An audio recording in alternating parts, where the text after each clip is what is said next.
Two young men met by chance by answering an ad, but in doing so, they found a way to complement each other that has turned into a partnership that has lasted over 50 years and has produced some of the greatest hits in the 20th century.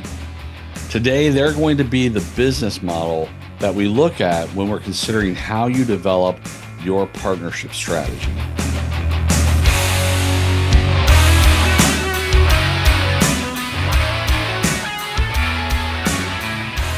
Hello, and welcome to the Productize or Perish podcast, where creativity meets strategy and ideas turn into revenue. I'm your host, Greg Davis, founder of Azola Creative, and each week we focus on discovering new and creative product marketing strategies. We like to hear real-world success stories from people like you, and we want to share new and creative ways that you can dominate in your market. This week's quote is from Elton John. And this is him referring to his partnership with Bernie Taupin. He says, without him, the journey would not have been possible. So let me start off by just telling the story, a very summarized story of Elton John and Bernie Taupin. So for those of you that may not be aware, Bernie Taupin has been Elton John's songwriting partner for over 50 years. They first got together. I think Bernie Taupin may have been around 17-ish, and Elton John, I think, may have been 20 or 21. And basically, they were both complete novices when it came to songwriting and being in the music industry. Now, Elton John was a successful piano player, so to speak, in that he was working for a record label that they have a lot of songwriters that kind of worked for the label. And Elton John would come in and he would play the piano as just sort of background music for helping the songwriters with what they were doing. Nothing was for the purpose of him recording as an artist or even anything that would ever be released. It was really just more of he was kind of a tool in the toolbox to help the songwriters with what they were doing. Well, Bernie Taupin, he was really not a lyricist yet, but he was a poet and he wrote, and he basically had sent some of his poetry or given his poetry to a gentleman that worked at the record label where they both met, and that really just came out of an ad. It was like this is just a sign of the times. I don't think you would ever see this today, but back then it was the record label had put out an ad saying looking for songwriters, and so both Bernie Taupin and Elton John answered the ad and kind of applied to become songwriters for the label.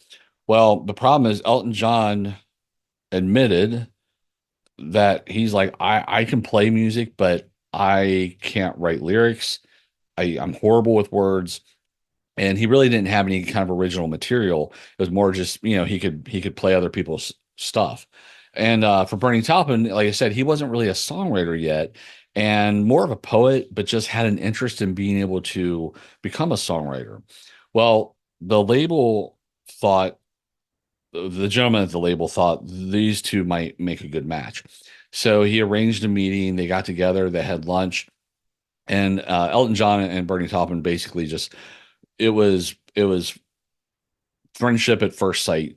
They hit it off really well, and then they began working together. And obviously, we know the rest of the story, and that it's more than 50 years of tons and tons and tons of hits. And it came out of the idea of those two recognizing their weaknesses and looking for a partnership that would help overcome that weakness. And so that's what I'm going to talk to you about this week is when you're looking at your product marketing, your product launch, I want you to think about your partnership strategy. A lot of businesses don't focus on the partnerships the way that they should. And that's very limiting for you. And it can be something that holds you back. Whereas partnering with the right kinds of business or the right kinds of people can move you forward that much faster. And so when I'm saying partnership, I don't necessarily mean that you have to go into business with someone else. That's obviously an option for people, and people do that. And sometimes it works really well. Sometimes it doesn't work out so well. And so you have to decide for yourself what the right move is there, but you don't have to go into business with someone else just to become a strategic partner with them. And so what that means is that you have to find people around you that can complement you for the weaknesses that you have. As an example, I know people who hate the sales process. They just hate the idea of going out there and doing sales. Okay, well, that's where you might partner with someone who can, or you hire, if you can't afford to hire someone. I guess the rule is if you can't build it or buy it, you need to partner with somebody. And so if you can find somebody who is an excellent salesperson and they can be independent and work with you and help you develop it, or if you want to make a hire, if you can afford to hire, those are your options when it comes to leveraging somebody to help compensate for the sales part of it. Or maybe you don't do marketing well. Well, that's where marketing agencies come into play. And you go out there and you say, okay, I'm going to, maybe kind of rent. I think is probably the right way to look at it when you're working with a marketing agency of any type. You're kind of renting their services, and with the idea that they probably will not be exclusive to you, but it is something that you can tap into of their know-how and have them help you develop, whatever kind of marketing plans that you need to do. The same thing can be said for everything, right? I mean, if you're looking for developing some software or some type of technology, you might partner with a development team or a developer, and there might be just an independent developer out there that you can work with. I worked with some phenomenal developers that are independent and can do just about anything. And they work for hire. They just, people need projects that they need done, some kind of custom programming, and they go out and do it. So when you're thinking about partnerships, and as we talk about partnerships, realize there's all kinds of different ways you can partner. But what I'm gonna hone in on is really more what I consider your sales channels. And by sales channels, I mean these are the partners that are going to send you leads or they're going to send you sales. One way or the other, they are going to have a direct relationship with growing the profitability of your business by giving you either more leads or more sales. And that is what a sales channel is all about.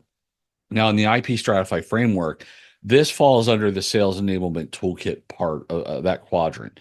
And the reason why it falls under there is because we look at the idea of how is it you're going to build a pipeline from not just cold calling and not just inbound marketing from, whether you're using SEO or social media or whatever it is you might be using, but actually looking at the people in your neighborhood, the people that you have relationships with, and trying to find ways that they can help you grow the business and increase your product adoption.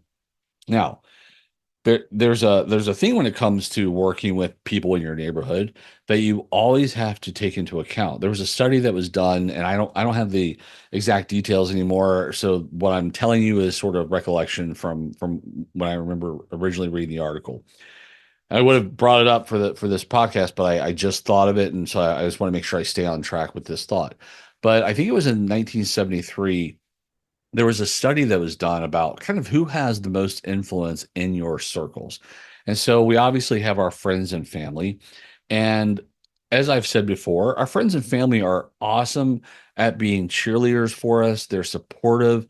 They are looking out for your best interests. They're going to be encouraging. Hopefully, they will be encouraging, or they're going to tell you how it is. And it's the cold, hard, honest truth, even if you don't want to hear it. That's good friends and family. That's tough love, whatever it might be. However, your friends and your family are not going to be your customers.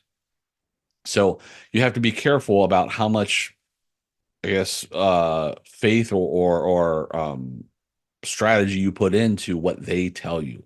Because they, again, are your cheerleaders. They know you and they want you to be successful. And so they may not even understand what it is that you're doing, but they say, well, it sounds like you know what you're talking about. And so they're out there and they're cheering you on, but they're not your market. They're not true customers. And so, really, the same thing from a referral standpoint. If you're looking at your friends and family as your strongest referral sources, that's actually not going to be it either. Now, you might get a few. You might get some people that say, hey, you should talk to my brother, my cousin, my friend, whatever it is. They do this.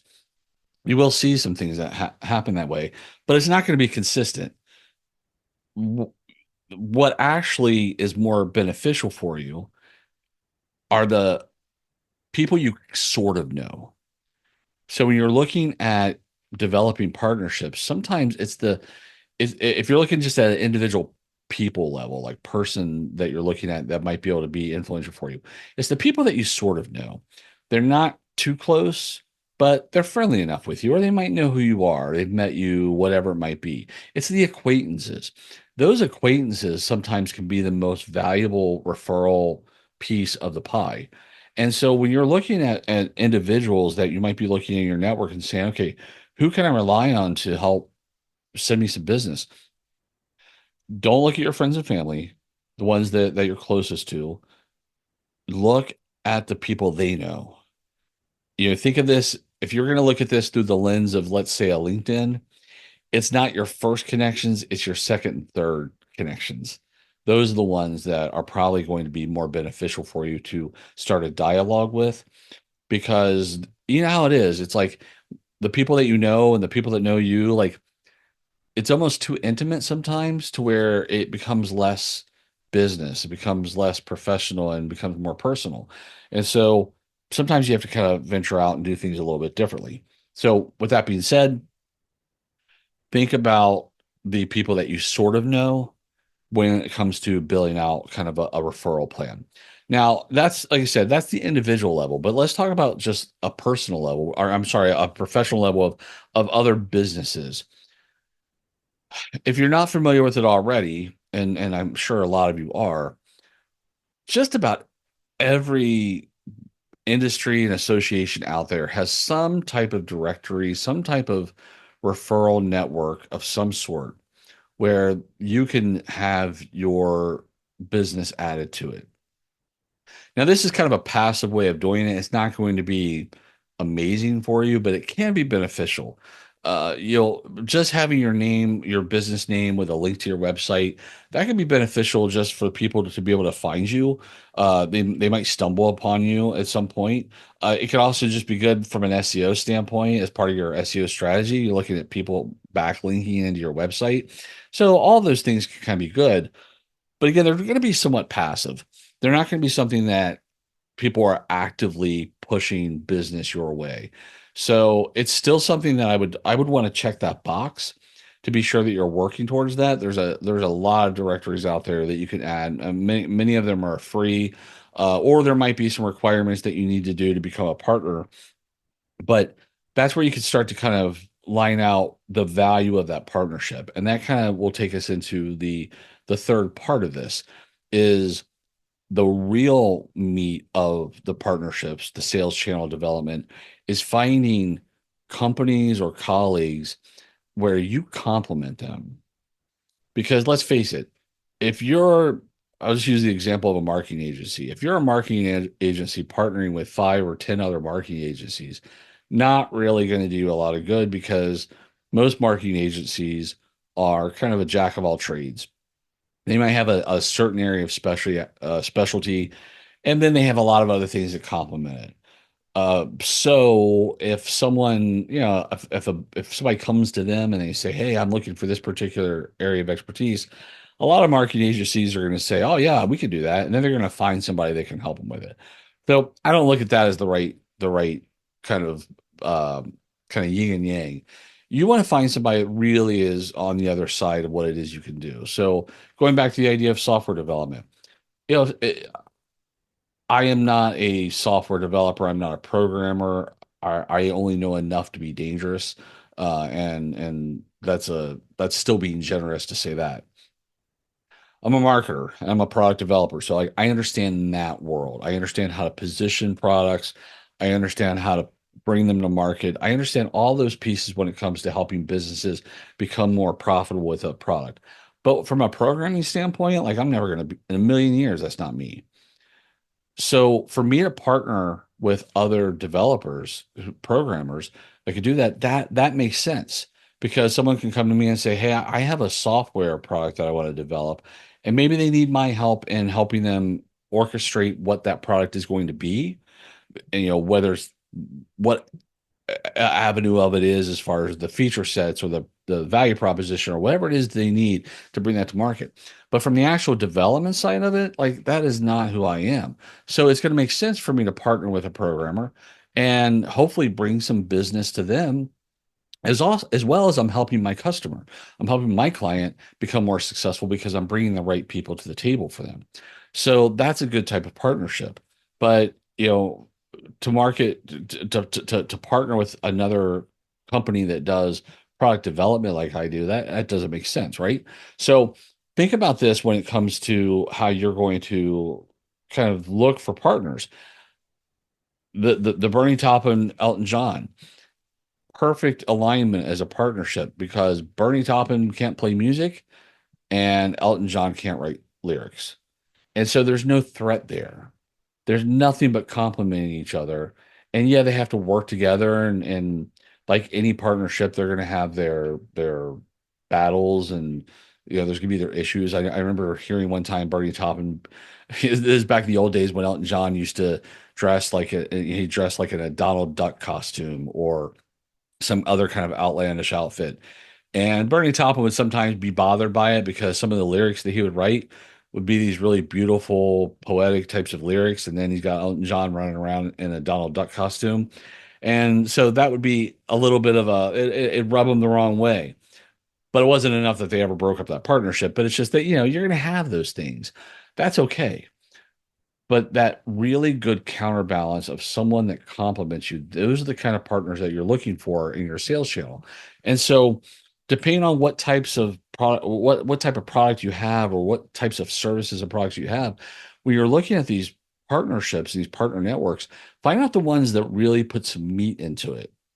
Years ago, I worked for a company that had a really, really strong partnership with Yahoo Store. And for those of you that don't know, there were back in the day, we're going back several years. Yahoo Store was kind of the first do-it-yourself SMB e-commerce platform. Now, today it's Shopify. I mean, Shopify is the market leader in that space, hands down. But I remember when Shopify was nothing, as well as even when they came out and they were sort of just not there yet. The software wasn't that great yet, but they by all means took it over and now they're the market leaders. Yahoo was that back in the early days of e-commerce I should say early SMB e-commerce where you had first-time merchants becoming e-commerce store owners. Well, that was Yahoo space. They had a phenomenal partner network where they would just the company I worked for, it was practically like order taking because Yahoo was just constantly sending leads again and again and again. The phones just never stopped ringing, and like I said, it was almost order taking for the sales team. Well, over time, that changed and that became a bigger challenge. But the point being is that that was the type of partner that anybody would just dream of having. Somebody that's just constantly sending you leads. Now, a lot of partner networks now, they want more meat from you first. And this is where you have to decide on the value of what it is. As an example, Yahoo Store was very one-sided. They were very generous with their partner network in the sense that they were sending constant leads over. And you didn't really have to do anything in return other than just make sure you're taking care of the customer. They did not want to have any kind of bad experience for their customers. And so that was the trade-off is that they're sending you this business so that you can do custom work on their platform. And the trade-off is just take care of them, treat them right. Well, now there's a lot of platforms because again, the whole partner network has become a lot more popular. A lot of partner networks now, they want you as the partner to act first by sending a lot of people over to them first. So you might have to send a lot of maybe subscribers over to them or a lot of leads over to them. And then once they feel you've done enough, then maybe they'll start sending some back to you. Now, again, you have to make a decision on whether or not that's worth it to you, depending on what type of business you have. But that exists out there. So you just have to kind of be aware that you weigh your options around, is it worth it? I mean, look, sometimes you're gonna spend a heck of a lot of time. You could be out there just selling directly to people or trying to sell directly to people, and you're gonna spend a ton of time trying to support these partner networks. and then you might not have anything to show for it after the fact. So be careful in how you do that because you don't want to burn through it. As another example, I had a partner network one time, and they were sending us tons of leads, tons and tons and tons of leads. The problem was they were not good leads. The people that were coming over were just, they didn't really, they'd already invested all their money in something else. And it was almost like we were being sent the business as a, I guess, a value add. Let's see if these guys can do anything that can help you as well. And so it was nice that this company was willing to do it, and they worked pretty hard at it. I mean, they had good intentions. They had the best of intentions, but it's just that the quality of what they were sending over just didn't amount to anything to where it was kind of it became a more of a distraction than anything that was actually helpful or profitable or growing the business. So we had to end that partnership because it just was not making any more sense. So you're going to have that too, where sometimes you're just going to get the wrong leads. It's a trial and error. Sometimes that's the way it is. But there are some that could be just so valuable for you. But what you have to figure out is that it's like you have to nurture. That's where the business development side of this comes in. When you have really the right sales channels, you're going to have relationships with these partners. You're going to have individuals that you can reach out to and say, "Hey, I have a client that I think needs your service."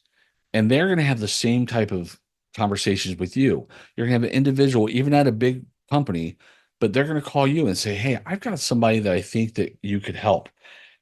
So that's the dialogue that you want. You want a company that has a lot of volume, but you also want that personal relationship that enables you to be able to bring them into your world where you can also vet them before the lead.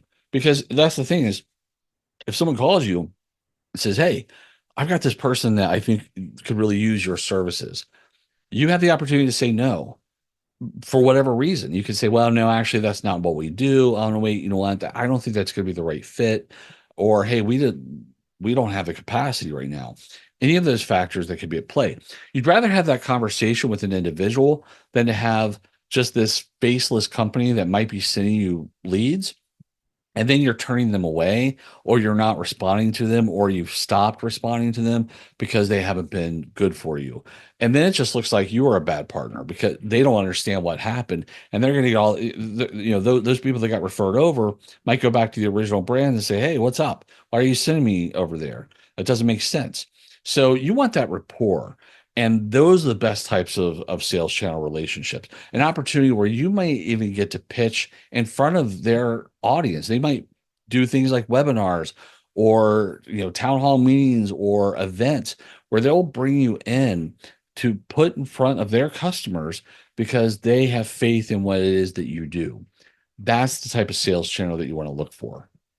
If you do that, it can be an incredible lift to the product adoption of what it is that you're trying to do. So, sales channel development, big, big, big priority when it comes to launching a product. All right, I'm going to pause just for a moment and I'm going to mention something to you around the SMB marketing blueprint. Now, as you have heard me say, there's a big trust gap when it comes to marketing. Over 80% of CEOs do not trust marketers, and roughly 70 to 75% of small business owners do not trust marketers. And that's not to say they don't like marketers, they don't believe that they shouldn't do marketing.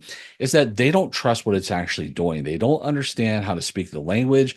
It just sounds like a lot of jargon and voodoo to them.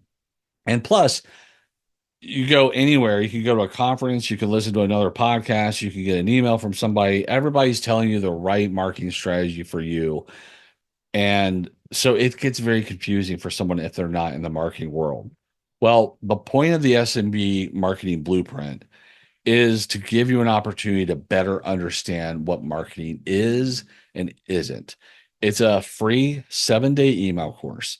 All you need to do is go to blueprint.azolacreative.com, sign up for the email lesson. And what happens is that each day you're going to get a new email or a new lesson that is going to walk you through what all the different marketing channels are. You're going to better understand what it is that they do, what they don't do, And this way, if you're a business owner or a business leader, it gives you the opportunity to become a better partner to your marketing team because now you're understanding what it is that they do. You understand the personas and who your audience is. So if you're in, certain industries, just they should just stay away from Facebook or they should stay away from SEO. It just doesn't matter. Whereas another business that is all about what they should be doing. So it's never a one size fits all when it comes to marketing. And this course gives you the ability to really better understand that, as well as start to build a true blueprint for how you can be more effective in the marketing that you do. There are multiple marketing channels that you could use. Sometimes you can't afford to use all of them or you don't have the resources or know-how. That's okay as long as you pick one, two, or three that you can do really, really well. And that's what I hope that you'll get out of doing the SMB marketing blueprint. Now, for marketers, it's great for you to go through this as well because this is going to help you become a better communicator to your executive teams or whoever it is that you might report into because you want to be validated. You know what you're doing. You know there's a purpose to what it is that you're doing. But if the people that you report into don't get it, it's going to set you back in your career. It's going to make it harder for you to develop your professional career into getting into that CMO level. And so this is just another tool in your toolbox for how you can communicate better with your leadership. So again, go to blueprint.azolacreative.com. And Azola is spelled AZOLA. So blueprint.azolacreative.com. And we're going to wrap it up here in a moment, and I'm going to just give you your homework for the next week. If you don't already have a partner network for yourself, if you don't already have a list of potential partners, that is your homework. First step of your homework, I should say, is build out that list. Really identify who the players are that could potentially generate more business for you. And if you're going to look at this on a personal level, look at your network and look at the people that they know. You may have worked with someone who you have a very good relationship with, but again, their job is not going to be to send you referrals. They're not going to do it once or twice, maybe, but not all the time. So look at the people that they know. Are there people in their network that they're closer to that you might be able to make an introduction? Use leverage your friend or colleague to make that introduction for you, so that you have an opportunity to set up some type of referral process. Same thing with companies. Look for directories. Look for directories that are in your industry or associations that are in your industry, and find out ways that you could be listed there. At the very least, it will help you from an SEO standpoint just to have that backlink coming into your site. But more importantly, you want to find ones that will actively work with you and find out what it is that you need to do. There are some that are going to be well worth the commitment of investing a lot of time to nurture them, treat them like a sale, because that one sale of having that partner could turn into 100 sales because they become a trusted partner to you, that they send you more business. So that is your homework for the week. If you don't have your list, make your list first. But then if you do have your list, or once you have your list, start going through and understanding, kind of weighing your options here. Is this person or this company really going to actively support me, or am I just sort of dreaming? Let's figure out who you should eliminate. You might have the best of intentions and you might wish that they'll do something, but are they really going to be the type to do it? Whereas some will, some won't. So just start to kind of weigh it out and treat that like a prospecting list. So just like you would do in normal sales, where you have your prospecting list, treat your partner list the same way. Look at the partners that you want to get to because they're going to be the best resource for you.